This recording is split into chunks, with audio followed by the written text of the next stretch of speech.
Assalamualaikum warahmatullahi wabarakatuh ya. Jumpa lagi saudaraku, Jumat pagi ya, dimanapun Anda berada. Menanggapi komentar saudara kita ya, saya ini ya,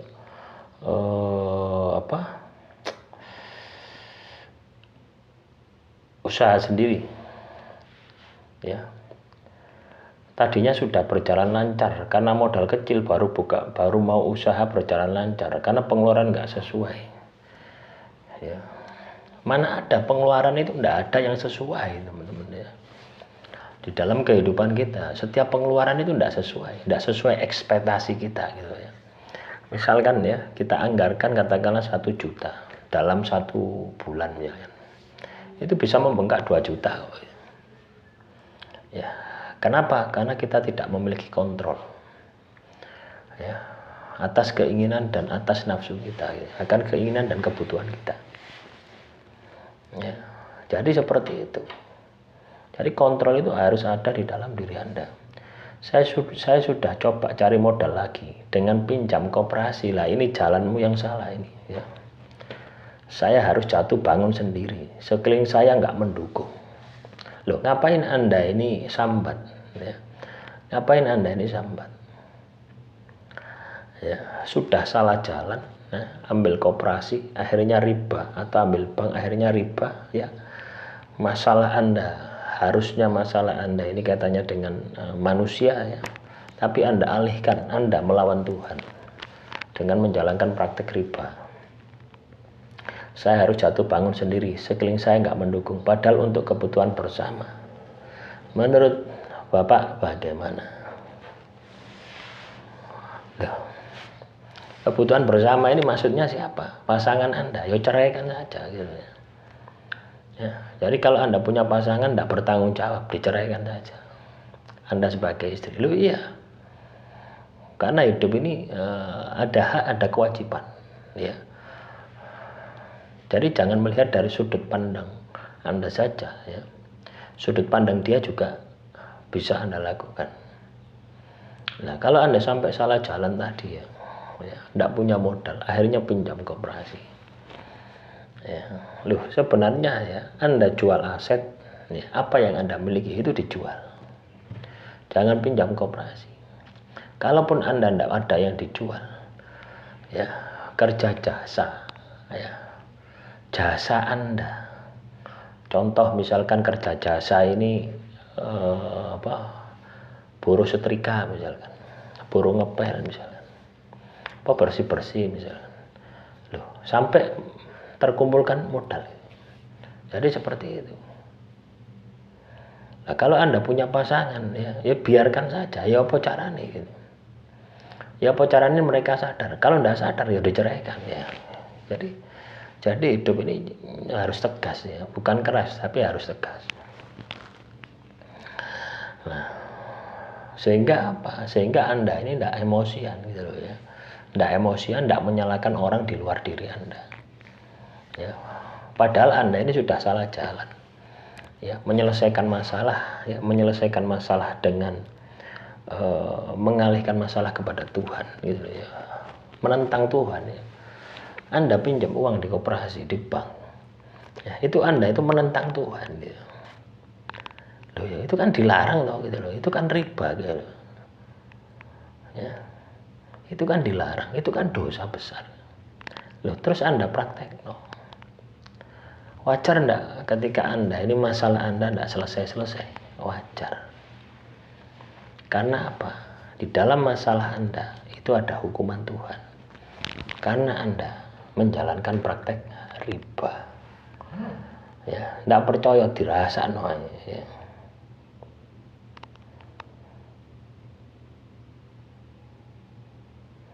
Ya, jadi seperti itu.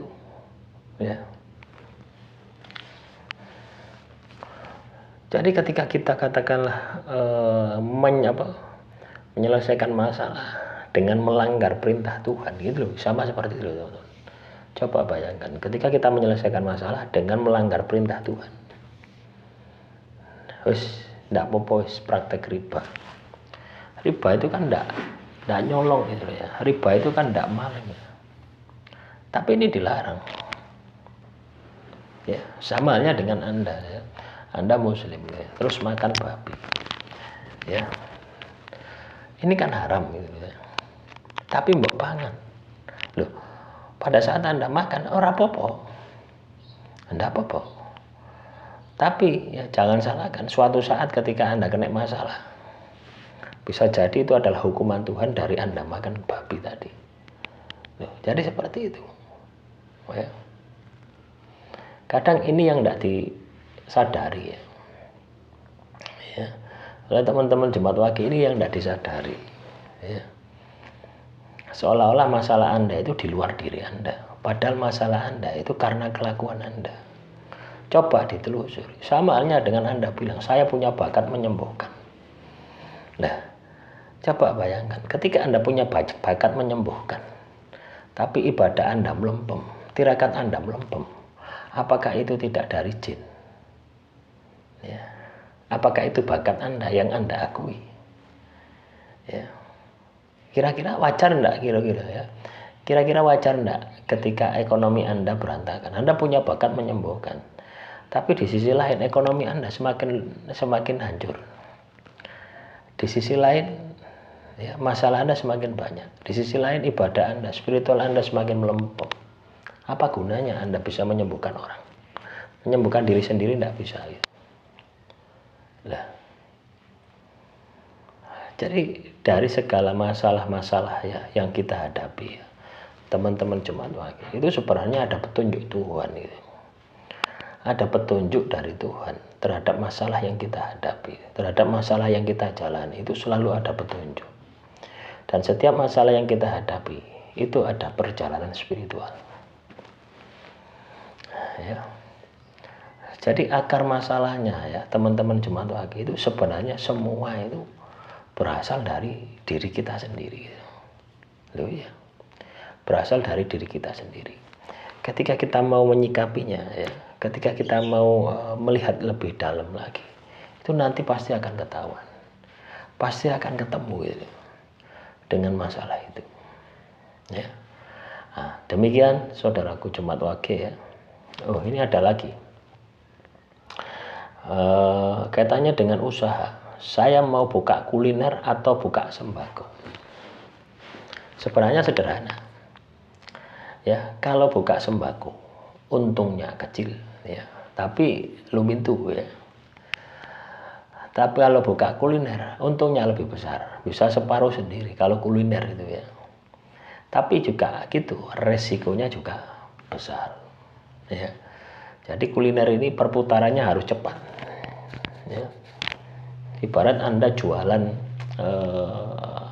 lalapan lele misalkan ya, lalapan lele misalkan, hari itu ya harus laku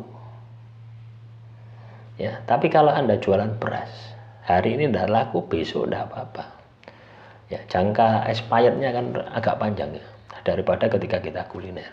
Tapi ya gitu, hasilnya kecil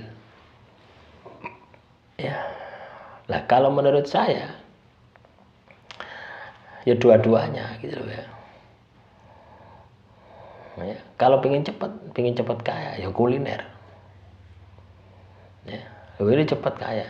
Anda pun buka sembako walaupun katakanlah pendapatannya kecil ya, tapi ketika Anda tidak bisa manajemennya, misalkan Anda buka toko ya, nah, toko itu mau campur ambil omah, campur dengan rumah Anda. Coba bayangkan ketika Anda misalkan pingin masak mie ya, tinggal jopok tidak mau catet, pingin gula tinggal jopok tidak mau catet, suwe-suwe entek tidak badi ya. Beda ketika kita jual kuliner gitu loh ya. Biasanya kan kuliner kan warung sendiri atau gerobak di luar gitu loh ya, tidak jadi satu dengan rumah biasanya seperti itu ya. Syukur-syukur ketika Anda katakanlah jual sembako itu bisa memisahkan mana kebutuhan warung, mana kebutuhan rumah ya. Itu terserah Anda ya. Kalau pengen cepat ya kuliner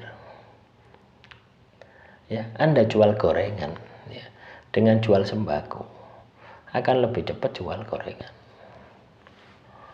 loh ya.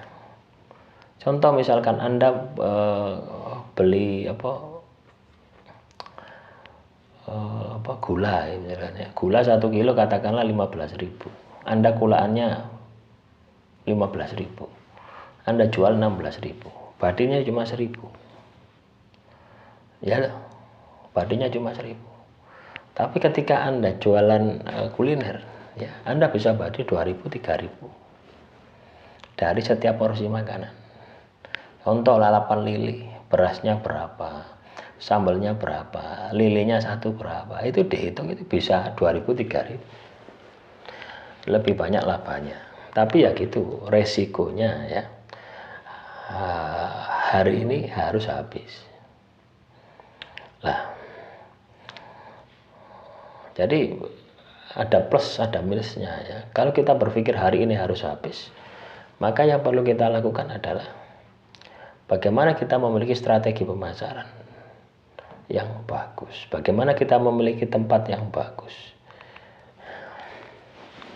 dan yang paling penting ya adalah istiqomah gitu ya, konsisten gitu ya. Jualan kuliner ini harus konsisten gitu ya, konsisten buka terus gitu. Kalau Anda katakanlah dalam 1 minggu bukanya cuma 2 kali, ya enggak payu-payu gitu ya.